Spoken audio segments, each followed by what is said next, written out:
Good morning, guys. Welcome back to the channel. We're just running a little late today. We're heading to the shop. Got work to do, thankfully, and I'm working on an RB26 swapped 300ZX at the moment. And then we got some stuff. I've been chasing this issue on this stupid BMW. I'll tell you guys about it once we get to the shop. But yeah, we're just heading to go get something to munch on really quick. I got so caught up this morning cleaning at the house because like we got 2 dogs and a cat. And we have a small house, so it's like, you know, the dirt, the dander, and then all the pollen from springtime just gets stuck everywhere. And I woke up freaking tired of sneezing, so I just deep cleaned everything really quick. And now I'm running late, you know, well, not late, I don't have an appointment, but I'm like running behind on my day, so trying to just get down to the shop. But yeah, obviously we're in the BMW. We have a drift event coming up in a week, and I cannot figure this issue out, but I have an idea finally of what it could potentially be. And if it's not what I think it is, I'm gonna just blow the car up because I don't know. So let's go find something to eat.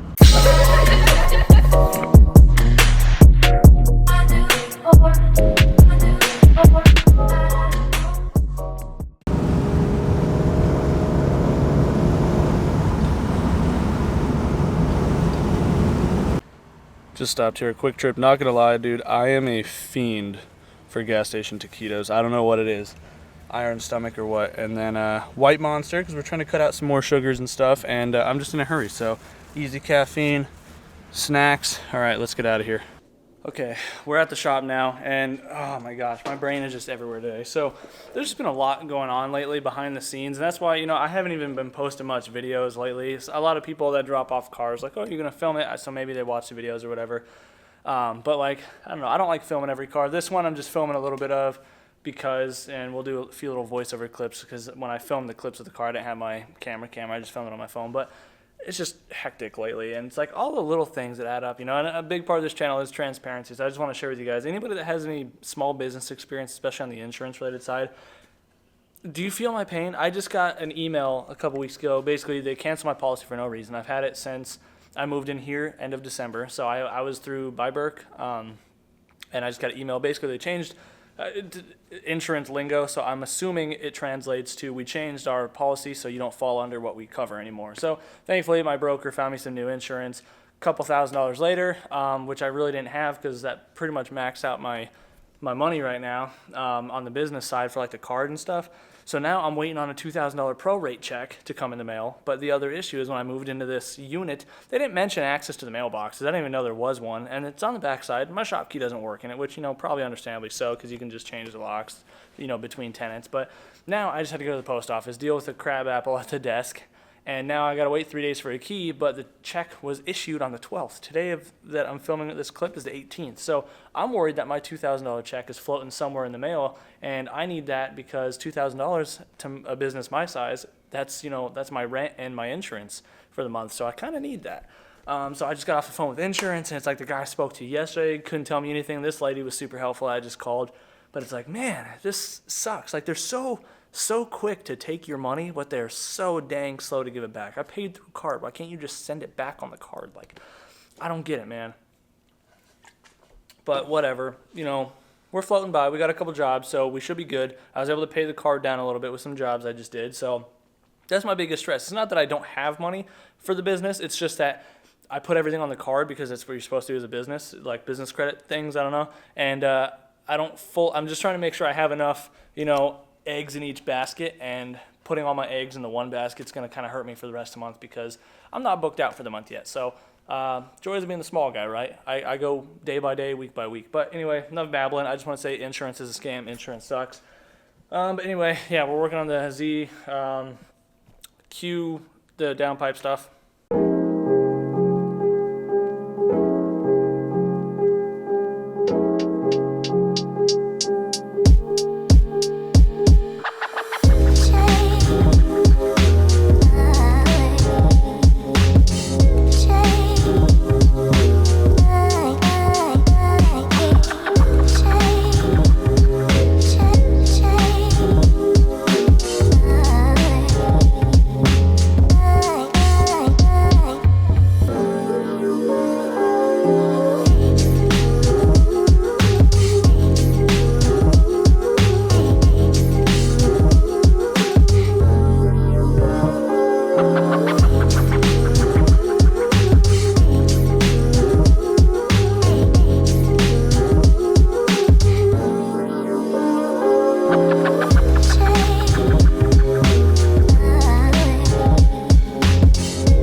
back from looking at those downpipe clips. Downpipe turned out amazing. I'm very stoked on it. Looks fantastic. If you notice we're missing the front of the turbo here, I gotta drill and tap that for an 1/8 inch NPT really quick, because it did not come with one. You'd think for a $1,300 Garrett turbo it'd be pre-tapped for like boost feed or boost signal, but yeah, we gotta do it right here. On that thing, it's hard to see because it's powder coated, but whatever. And then I gotta modify some cooling system stuff. So I already modified this radiator once before. We put one of these big old fat dash 20s on it, but the issue is the engine wasn't in the car, I don't believe, so it doesn't fit. So we chopped it off on this one, and we're gonna do a normal hose connection, like, you know, normal. I'm just gonna bead roll this and weld that on there. And then the other issue is this water neck thing that would attach to that, you know, with the hose. This also had a 20 fitting on it, so I just chopped that off. I'm gonna just modify this all, make it work, but I don't know. Let me show you. So basically this sat right here, and then the radiator was like right here. So there's literally like this much space in between the two fittings, and this was sitting lower. So I'm gonna just go ahead, I'm going to modify this to accept normal hose as well, and then just kick it, angle it at the right way. That way I can just run a little piece of hose to connect the radiator to this neck, and then I gotta add a filler neck. So that's easy. We just take some more pipe, cope it, notch it, whatever, and then we're just using one of these vibrant fittings with a vibrant cap. So this will give us a way to, you know, add the coolant. And cool, filler neck. Custom stuff, yay.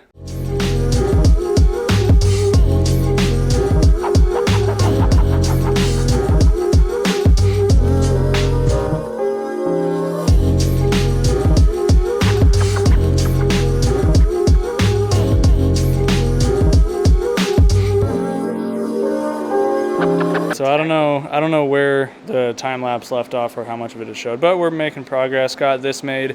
This is the neck off of the radiator there. You can see where we're just gonna have the little bit of a hose. And then I just notched this piece, so I just gotta shorten it, and this is what we're gonna be using for the filler neck portion. So yeah, looks nice.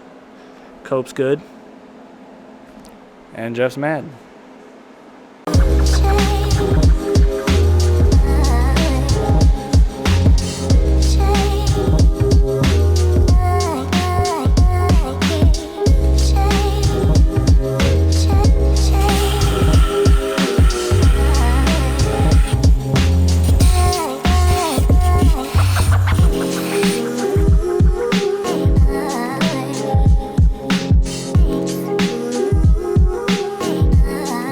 Got the filler neck all finished up now. Looks pretty decent. Welded like absolute poop over here, so definitely not meant to be pretty, but that Nissan cast plus powder coat does not mix. But I got the neck tacked up on the radiator here. You can see, you know, we're pretty darn close, and unfortunately that's as much room as we could make. So it's, you know, gonna have to work.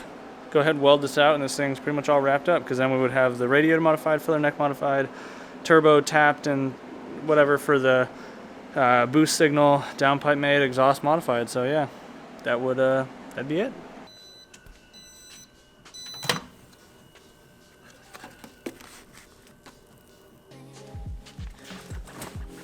All right, lunchtime, letting that radiator cool off because it's done. So cool it off, you know, eat something really quick and put it all back together, and then I gotta pull the BMW in and see if I can diagnose that trailing arm bushing really quick before I start working on the next car. That's hot. Hopefully you guys are having a pretty good day. I didn't film anything, but I just got back from Formula Drift this past weekend out in Long Beach. So freaking cool. I love watching that stuff, dude. First time in Long Beach too, and it was really cool being the season opener. But Long Beach, why your beach so dirty? Why y'all got so many homeless people sleeping outside, like all up around the hotels and, you know, all that stuff? It's kind of sad, honestly. If you've noticed, I've been wearing this brace all video. Probably like 2 weeks ago, I was out skating with some friends, and it was like the first time I've skated all day in a minute. And I didn't film any clips for a video. I just filmed a couple for Instagram. So if you don't follow me on Instagram, go follow me on Instagram if you want to go see those. But yeah, I busted my butt pretty good, so I sprained my wrist pretty good, unfortunately. So it's been like 2 weeks now, and it's still giving me quite a bit of trouble, and it really sucks because it just makes me feel like I'm getting older. Like, I mean, you can sprain your wrist at any age, but now that I've already got injuries and stuff, my wrist's already bad. Spraining it now, I feel like it's going to take me quite a bit longer to heal. And unfortunately, it is my dominant hand. I am left-handed. So Struggle city up in here, let me tell you.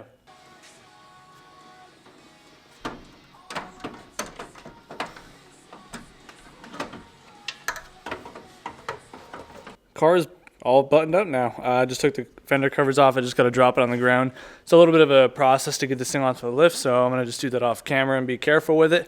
But yep, we're looking pretty decent here. And again, that was the last piece to the puzzle, at least for now on my end. It sounds like we might be modifying this to accept Vangeon clamps, but you know, we'll see if it comes back or not. But in the meantime, we're done here. So yeah, let's see if I can figure out my BMW.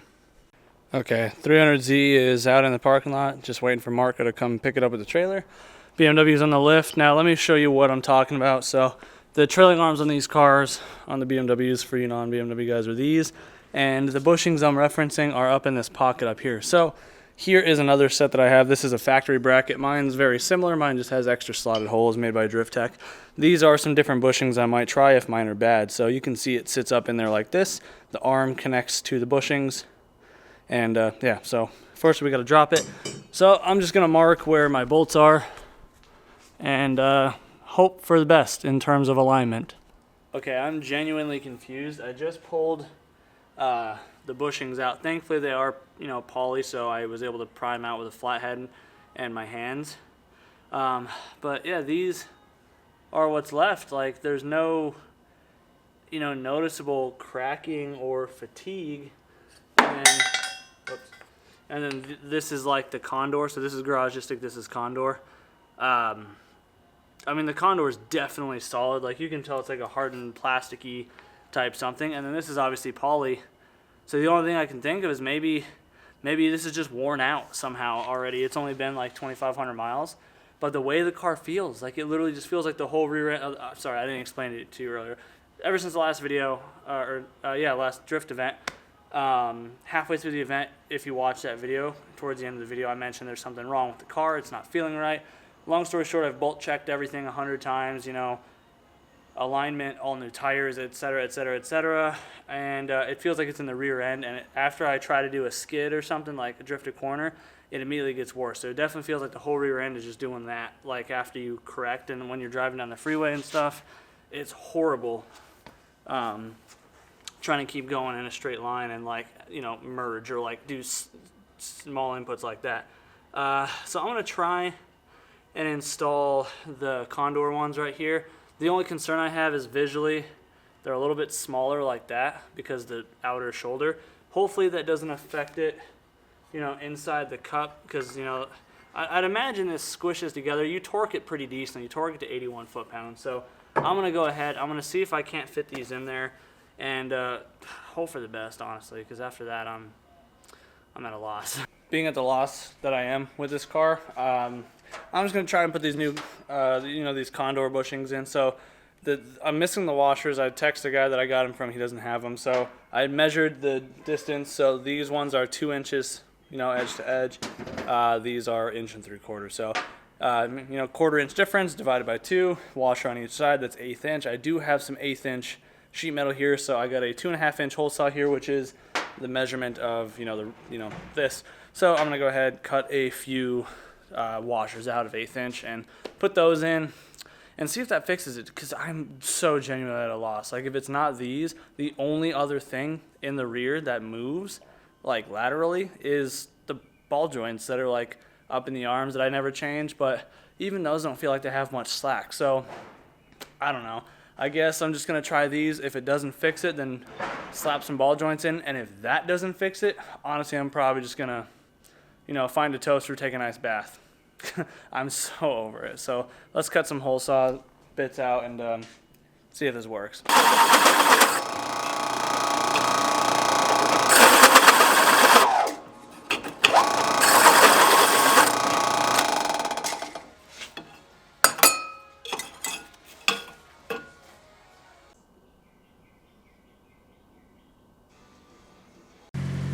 Alright, well, unfortunately, you know, the arms didn't fix the issue. It's, you know, next day now. I'm just heading to the shop, taking the S2000 because I got some work to catch up on.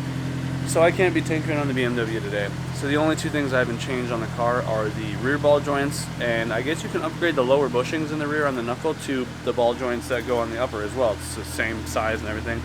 So I just ordered a couple of those because they're like 20 bucks a piece, but at this point, if these ball joints don't fix it, because mine are definitely shot, but the location of them makes me think that maybe it could work, maybe it couldn't, I don't know. It's just, you'd think it'd be something easily diagnosable. Being suspension, there's only so many components, but at this rate, it almost feels like I'm never going to figure it out. So those ball joints, last ditch effort, really going to hope for the best. And if that's still not it, then, you know, I don't know, I inspected the subframe and the diff, nothing's broken, cracked, so I don't know. It's got to be the ball joints. It has to, right? Anyways, guys, I'm going to wrap this video up.